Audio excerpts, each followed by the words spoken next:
On yours too. Hey guys, what's up? Jason at Hard Money Bankers and Ian Horowitz at Equity Warehouse for another episode of our live show that we've been doing every day since some craziness has happened. We want to keep everybody up to date with what we're seeing in the real estate market.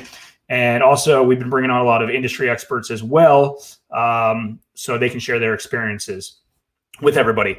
So today is April 8th. We're starting a little bit earlier, and we're going to dive in related to what our thoughts are related to have we seen the real estate market impacted at all currently? Has the local real estate been impacted? I'm curious your thoughts. So if anyone's watching this and they have any insight, feel free to comment. Even if you want to hop on the show, maybe we'll put you on for a few minutes. But I'm curious. So all real estate agents, investors, professionals, just anybody out there, lenders, I'm curious to see what your thoughts are. So this is my opinion right now. So I believe that we haven't really seen a humongous humongous change. Number one reason is this just happened very, very quickly over the last 30 days. So there hasn't been too much time for the market to react. Number two, I just don't think that a lot of sellers in general have enough pain right now in order to just completely discount their properties and completely unload them. There's just not enough going on right now. Real estate's still not business as usual. That's not the right term, but business is still getting operated and real estate is still operational. We've talked to so many experts locally, and a lot of them believe that real estate is continuing kind of to do its thing, slower, but continual. But, sellers, for instance, it's not like there's going to just be an influx of motivated sellers right now. Now, there may be in next coming months if they can't pay their mortgage. But obviously, like, banks can't foreclose, right? So sellers are kind of in place right now, even if they unfortunately aren't able to make mortgage payments. The same as tenants right now, they're kind of in place even if they can't make this. So I think in the long run, obviously we're going to see some potential issues. Who knows in what direction? But I think as of right now, at least for the next few months, probably into the summer, I don't think we're going to have too much impact. And what I've seen on the lending side, which has been interesting, is I believe that some of the, I don't want to say unsophisticated real estate investors, but the real estate investors that I think have been trying to fight to try to get deals, have been finding deals. That being said, I don't believe that they're the best deals out there, because the sophisticated real estate investors who've been in this game for a long time, they're trying to cherry pick and try to find the best of the best deals. And I don't think there are the best of the best deals out there right now. I'm sure there are some, but not that many, because there's just not that many distressed sellers, and there's nobody that has the pain point or the urgency to sell. So you're not going to get, a 30, 40, 50% discount on a deal right now. But I do see some real estate investors who haven't done many deals and haven't done too many deals. And all of a sudden, some of the bigger investors that normally would bid up these properties aren't doing that. So they see an opportunity and they're going all in and trying to capitalize on them. And, who's to know if that's, the best decision or not. Yeah. And that last part that you were just talking about with newer investors and experienced investors, what they're seeing and what they're doing right now, I think it's going to help dictate what the market holds in the future.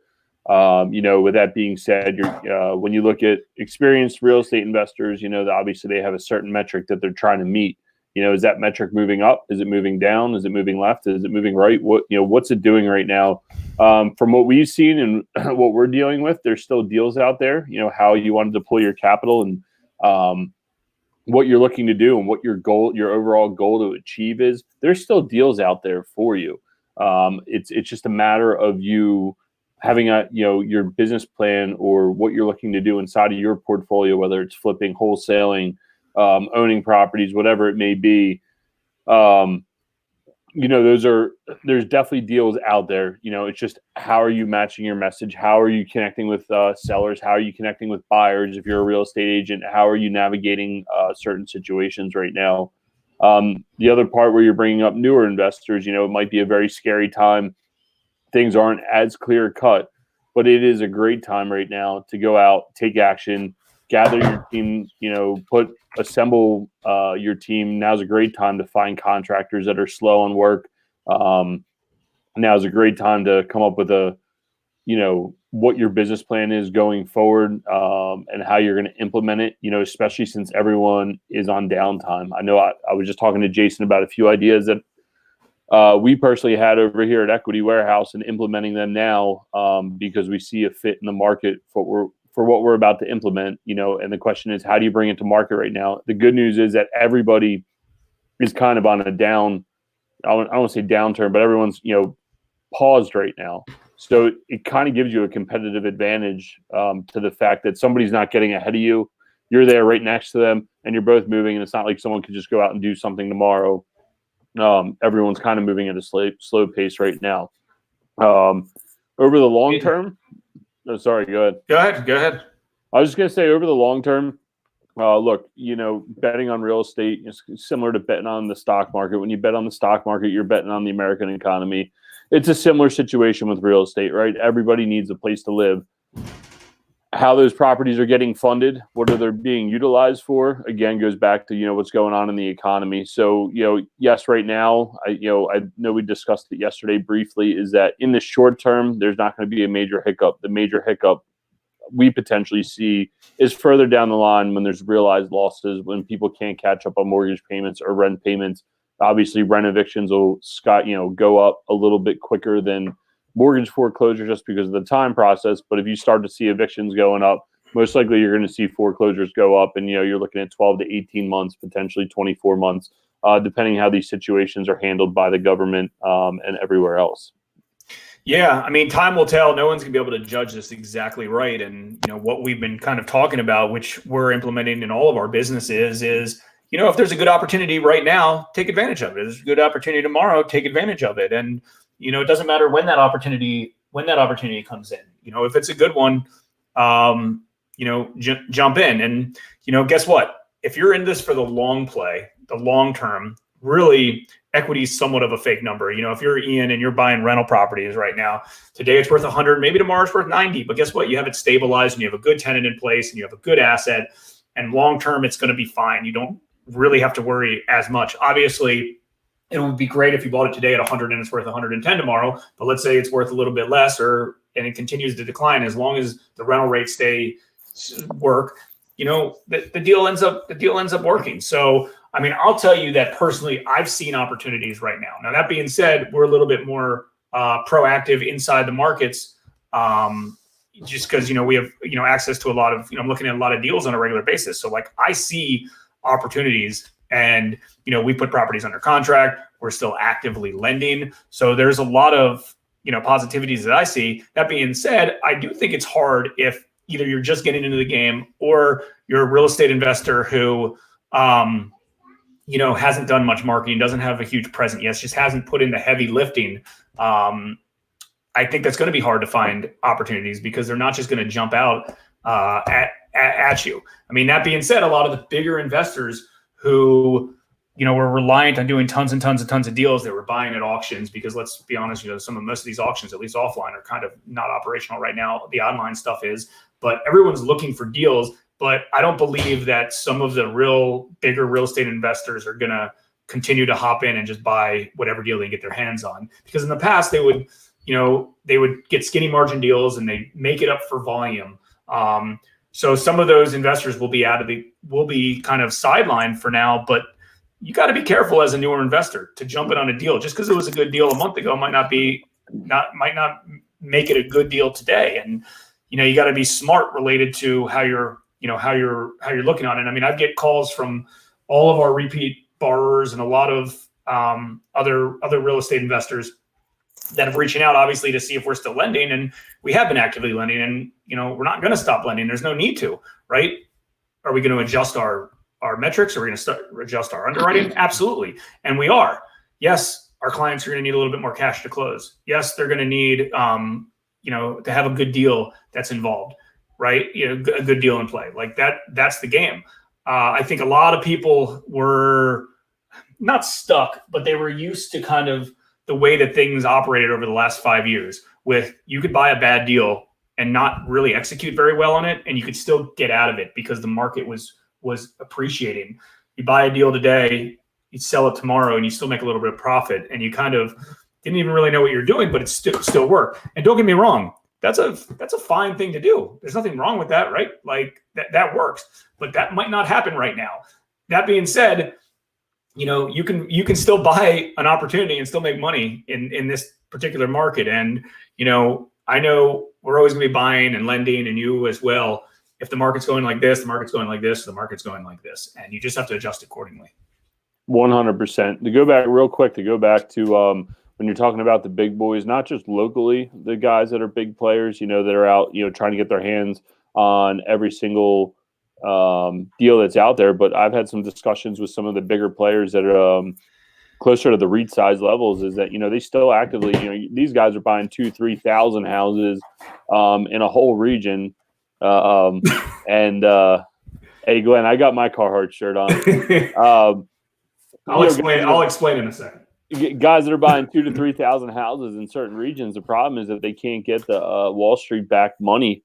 So the question, looking forward, is that there could potentially be a hole that those guys can't go out and buy what they normally want to buy, and grind out. So it could get real competitive for us smaller investors again to be able to get our hands on some deals that normally get gobbled up by the the big players. So that's potential good news. Obviously there's a lot of downside risks that everybody's looking at right now, but going forward, some of that downside risk that's the big boys are trying to mitigate ultimately gives us a hole to get in and play on. So and I'm hoping that real estate investors listening to this, and real estate investors in general, don't panic as the market depreciates, and they make smart, wise decisions and don't just unload something because again, don't get me wrong, you should cut your losses if it's a bad deal and you want out of it and it's just brain damage. But residents and tenants are going to have a hard time paying rent, obviously, for the next few months. And that's usually a pain point for real estate investors who have very skinny margins on their rental properties. And they're going to get nervous that, I didn't get my $1,000 a month of rent in. Now I didn't get another 1,000. Now I get another 1,000. They're going to get nervous and potentially try to unload it and make an irrational emotional decision because they're nervous on that. Hopefully you have enough kind of, cash flow, and you have enough, you have enough reserves that you can weather the storm until everything's kind of back up and running. And, hopefully you bought a good asset to begin with, because you make your money when you buy, obviously. And hopefully you have the right tenants in place that you can work with in order to get, some of that stuff in place. So I wouldn't worry too much about it. And, if you have the right deal, hold on. Now, listen, if it's completely brain damage, like personally, I don't love a lot of rental properties because it just keeps me away from our core business of lending. So that's me personally. And they're pain points to me. And, over the years, I've sold properties at prices that weren't the best prices just because it was a pain point for me. But again, it just depends on who you are and what it's at. I know you're not just going to unload a property because someone's not paying rent right now. Like, that's just not part of your business model. You're a sophisticated, rental property owner, and that's your business model. So to you, hey, I've got all these rental properties, one might be a complete dog, one might be a home run. I got a lot of them in the middle. And if you average all of them combined, they're fine. And that's typically what happens. Now, if you only have one rental property and it's not performing, I can understand someone might want to just jump ship on it. But I would be cautious unless you think through the whole process, I would say. Right. And it's weird that people can look at a stock portfolio and they automatically say, I need to diversify it. First words out of their mouth, I need different types of stocks. I need different types of stocks. But in real estate, you bring up a very valid point, is that most people don't take the time to look at their overall portfolio. When you look at your portfolio, or I look at my portfolio, is that I have one bad property or you have one bad loan, right? Everybody has a bad apple. The problem is most people don't take the time to step back and look and say, okay, I have 5 houses, and if one house isn't performing, the other 80% are doing great. And yes, that's hurting me a little bit. My hand needs to go here. That one property is hurting me a little bit, but the other 4 are doing very, very well to help me get through this bump in the road. And then I can go back and fix property number 5. Just like with you with loans or us with rental properties. Yep. I get how it's very easy at the beginning to say, okay, well, I have house 1, it's a home run. I have house 2, it's a home run. I bought house 3, it's a stinker. I don't want to buy house 4 because I'm afraid, right? But if you keep pushing along and you can diversify your portfolio, just having local market diversification and the overall portfolio, the type of properties you have, the more diversified you can get, obviously, the better you'll do over the long term and be able to mitigate these types of issues currently. Few things outside of real estate, something related to this shirt right now and some other stuff. So Ian and I weren't originally planning to do a live today since we've been going strong. And I'm actually doing a 2-hour event with a lot of other private lenders throughout the country today. So I was preparing for that. But we found this other software that we're using now. Everybody comment if they like this new software. There's actually some cool tools. More importantly, we just wanted to make sure it was streaming, the streaming and the quality and the audio and video were good, because we're having some issues with that and we don't really want to use Zoom. So we found this new software. Let me see if I can, oh, there we go. I can actually change that while we're talking. That was the one if we just kind of branded this ourselves. But the cool thing is I was able to figure out a way to stream it onto multiple platforms at once. So it was supposed to be streaming. It was supposed to be streaming to Hard Money Bankers, which it is, and Ian's Equity Warehouse page. I don't know if it is to that, but on the upgraded account I have now, we can stream to 2 different places. And if I upgrade even more, we can stream at 5 different places. So obviously we want to make sure everyone can have full access to it. So this is our first time using it. There's a lot of things that we can do to mess around with it.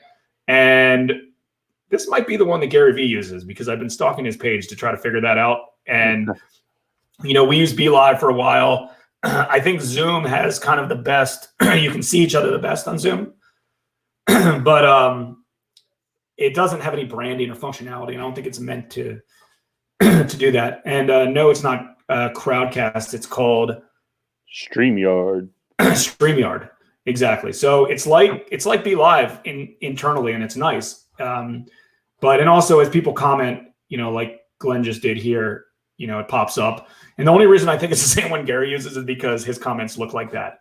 Although he has probably something super custom that he created, but who knows? Maybe not. The issue with a lot of these softwares is most of them are completely like web-based. So, it takes a lot of bandwidth from your individual computer. It's not my computer. Ian used a good computer that he had, and he did one the other day, and his completely overloaded and it shot his computer, and he had multiple guests. So with Zoom, we know that's not going to be the issue, but then we don't have any fun banners and graphics and logos and changing colors. Well, it's nice to bring the interactive questions so everybody can exactly. So we'll get a guest on this platform soon, and we'll hopefully it can handle it. So it'll be good. All right. Well, let's wrap up. Anything else we should talk about related to real estate, and then tomorrow we'll tell everybody who's on tomorrow and Friday. No, I just seen some things. I do know a few people getting approved PPP on varying time frames for the money coming in. What I can tell, some people are saying 7 to 10 days. Other people are saying 3 to 4 weeks. So that's good news that I've heard there. Recently, I've seen some stuff about forbearance agreements, servicers not being allowed to charge late fees and other junk fees. From what I can tell, I'll get some more news article. Blake just sent me a really good one last night that I want to read the whole article on, bring some news about that tomorrow. And then on tomorrow, I'll go over Friday. Yeah, I was going to say, I believe tomorrow we have on Steve Kavanaugh and Alex Pardo. They're going to jump on here, talk about some mindset stuff with us tomorrow, 12:30. It should be good, especially guys that are looking to start, or even experienced guys that are just mentally can't cope with what's going on right now. It'll be a good mindset video that we're going to be doing tomorrow. So definitely jump on and take a look. What we got Friday? And then Friday, you got your property manager for your recent multifamily that you purchased. How many units was that? 34 units out in West Virginia. 34 units. So one of the things I was thinking about, and hopefully we're going to get some more involvement from guests on this, or anyone listening or watching who wants to jump on related to this. It's going to be a new case study segment, and it's deals that have been getting done over recent deals that have been purchased, sold, rented, lent out on. I'm happy to share all the loans or case studies related to some of the loans that we've been doing. That's no problem. But just in general, if anyone has good case studies that you've done over the past few weeks since all this has been going on, whether it's something you had under contract leading into this and that's why you still closed or why you walked away from a deposit or whatever it may be. We'd love to hear the stories. If you don't want to come on here live, we understand. Shoot us an email, Ian at Equity Warehouse or Jason at hardmoneybankers.com. And shoot us an email. We'll gladly read it. If you want to share your experience, we'd love to have you on here live and check it out. Yeah, absolutely. I think there's a lot of people can learn a lot from just hearing case studies. That's always been a really good topic related to things. So deals that are getting done right now, if you have a good case study, happy to share some of that information. Yeah. Yes, Pete, Donnie. Also we have our meetup group is next Wednesday. Hold on, Ian and I were just discussing the topic for that, and we've got a few guests coming in as well related to that. But the meetup group is next Wednesday. We're going to talk about gearing up your team and setting, putting all your affairs in order for as things kind of, shake out. You'll be in a good spot moving forward to make sure you have your good team in place. And Chris and I in our private lender group, we're actually talking about a similar topic today as well. For our private lenders. So yeah, that's where we're at. The meetup will be fun on Wednesday. So we'll see everybody. What time is tomorrow? 12:30. 12:30. Yep. 12:30 tomorrow. We'll try to do the best that we can to set these events ahead of time, so just so it doesn't just pop up in your feed. I know the Hard Money Bankers one is on our page now. I don't know if Equity Warehouse's Facebook page picked up this feed or not. If it didn't, I'm gonna have to figure it out. If not, I'm gonna have to figure out a way to do it. Who's Antonio? Should we get him on? No, Antonio. He's our buddy. He's our main contractor. Just got back from Honduras visiting his family. He's back. We sent him out to West Virginia. He's grinding it out. Was he was able to get back into the country afterwards? He missed the cutoff. Oh, okay, yeah, because I know people that we know people that are out of the country that are having a hard time getting back. We canceled the mastermind event. Mike Wagner. Supposed to be the third week in March, and they're like, "Yeah, we're going." I said, "Well, I'm not going. I'll just lose my money." And then right at the last minute, they canceled it. And then I think the next day is when they closed the border to Mexico. So it would have been interesting. Were they able to get their money back from their management company? Yeah, because it was Airbnb, and I think everybody got refunded their. I think we got a refund on whatever day excursion we were supposed to do, one of them, and then the other one we're getting a credit for whenever we do the event again. And then everybody obviously got their airline credits back. So, but Good. You'll circle back. No, I definitely like this software better, and look forward to tomorrow. Yeah, we're gonna have to bring some guests on and see if it can hold the bandwidth of it. That's my only concern. But so far, so good, and we'll do it. We'll do it again soon. See everybody at 12:30 tomorrow. See you guys later.